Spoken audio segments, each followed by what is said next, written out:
Ireland and Samoa travelled to the western French city of Bayonne to play their final warm-up game before this year's Rugby World Cup, and in this video I'm going to talk about that game.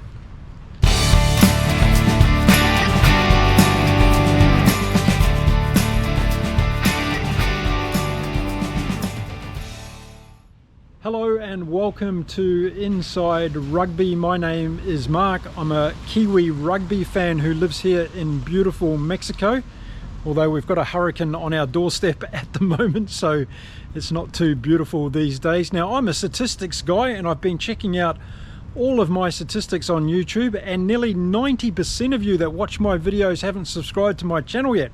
What's going on, rugby guys? Come on, and girls. Hit that subscribe button and give me some love here on my channel, please. That'd be fantastic, especially if you like this video. Well, the wet weather had arrived in Bayonne for this game before the two teams ran out onto the field, and Manu Samoa, currently ranked number 12 in the world, was taking on the number 1 ranked team in Ireland. And it was going to be an interesting game because just a few hours earlier we saw the Samoan Pacific brothers take on England and beat them in their clash at Twickenham. It was going to be interesting to see whether this was going to inspire the Samoan players. So a notable mention before this game got underway: Conor Murray for Ireland was playing his 107th cap. Fantastic milestone for any rugby player to achieve 100 caps for their country. And the Samoan squad's only been together for 3 months, so they've done an extraordinary job in trying to get this team ready for this year's Rugby World Cup, and have been watching their games. They've just been getting better and better. So there was a lot of expectation around to see what was the gap between the number 1 ranked team in the world and the number 12 ranked team in the world as these two teams ran out onto the stadium in Bayonne. Well, the rain was bucketing down for this one, and it took a little bit of the attractiveness out of the game, but I think the two teams did fairly well considering how much water was flowing during the game. And in the early exchanges, it was obvious that the Samoan team had turned up to play. It was from a great kick through from Crowley that put Jimmy O'Brien away for a try for Ireland. So they went out to 7 points to 0 early on in this game, and it was going to be a question mark of whether Manu Samoa could stay with Ireland throughout the 80 minutes. Just after Ireland had scored, Samoa had an opportunity right up by the Irish line, and they had a line out.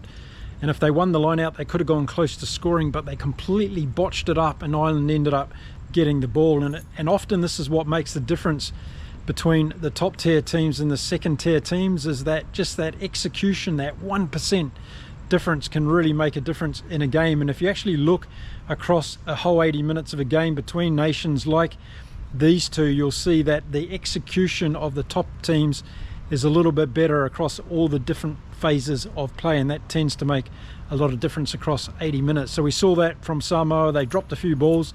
Of course, the conditions were terrible, but there were balls that could probably stick. They missed a couple of kicks for touch that were quite vital at different times, and all these things add up over a course of 80 minutes of a game. In the 21st minute, Cian Healy from Ireland went off with a leg injury that didn't look too good. I've got no reports on him at the moment or whether it's going to destroy his World Cup chances, but Loughman came on as a replacement for Healy after 21 minutes of the game. It's pretty tough conditions for both teams, and high kicks were basically a lottery and going 50-50 between each team as they went to seek the high ball strategy, and didn't really pay off for anyone in that first 30 minutes. But then Samoa got a try. Duncan Paiaia scored a great try for Samoa, and Lima Sopoaga got the conversion over, and all of a sudden we had a game on 7 points each. And it was going to be interesting to see whether Ireland were going to be able to take it up to the next level. They had a lot of their A team not in this game, so it was going to be interesting to see whether this particular squad was going to be able to take it to Samoa. Now, I think this is going to be one of the most important things in the Rugby World Cup as we get closer to the beginning of that tournament, and I'm talking about the depth of the squads and the ability for squads to be able to play against all teams that they come up against, whether it be in the pool competition or whether it be in the knockout phase. And I think the teams that have got the best depth in players in different positions is going to be a team that goes a long way in this year's Rugby World Cup. Then we saw a few lapses in concentration from Ireland from a disciplinary point of view, and they gave a penalty away, and Lima Sapawanga got the penalty over, and all of a sudden we're at 10-7 to Samoa, which was the halftime score. So everybody was thinking, okay, are we going to be in for another upset this weekend?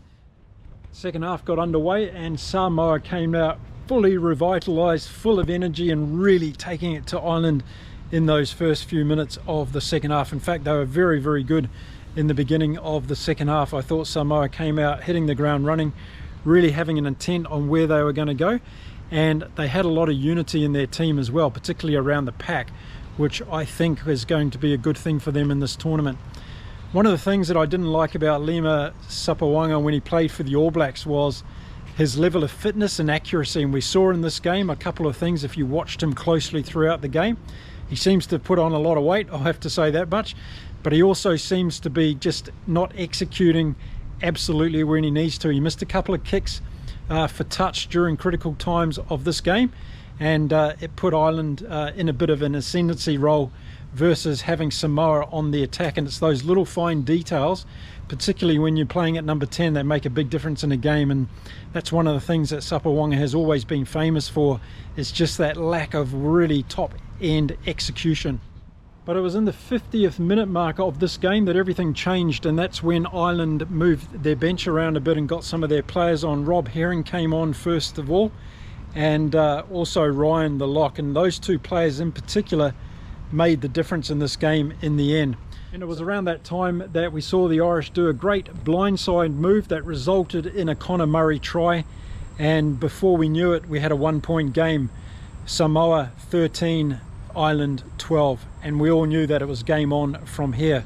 So it's going to be interesting to see what happened in the last 20 minutes or so of this game. Now, a few minutes after the Conor Murray try, we saw some real razzle-dazzle from Samoa. They started throwing the ball around. The game became a lot more open regardless of the conditions, and we saw one of their locks take the ball back from their 22, sidestep a couple of players, and really went on the attack for Samoa. It was fantastic stuff, and they had a couple of phases like that, and one was thinking for a minute that they could actually score another try, and if they had it, I think the outcome of this game would have been very different at that stage, but they didn't. So in the 65th minute of the game, it was that man Rob Herring that had come on for Ireland who actually scored a try, and it put Ireland into the front of this game for the first time since the very beginning of the game when O'Brien had scored their try.